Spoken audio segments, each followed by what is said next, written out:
cecinmey vay şelleşidey Allah yok iken sende cemal vay sende cemal vay çok çekniyey Allah köydürüvey vay şeydayı kıyılgan sen cemal vay sende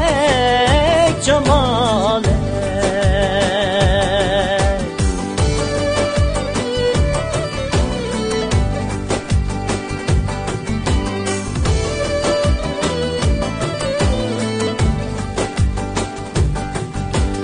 vay dost dost cenemey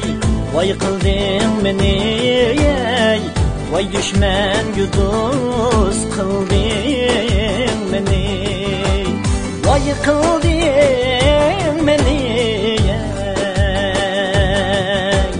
vay bir parap cenemey vay iki külüvey vay ayrılgısız kıldın beni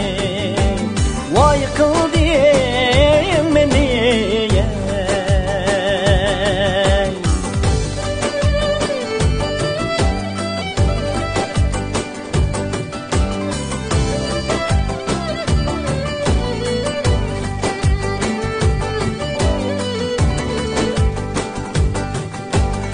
gülmedi bunçemedi yarim senin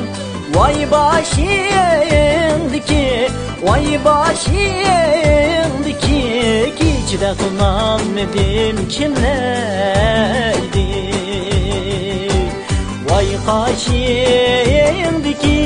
vay dost sen dil yar yar ey zalim yar yar ey çin taş düzlük yanırım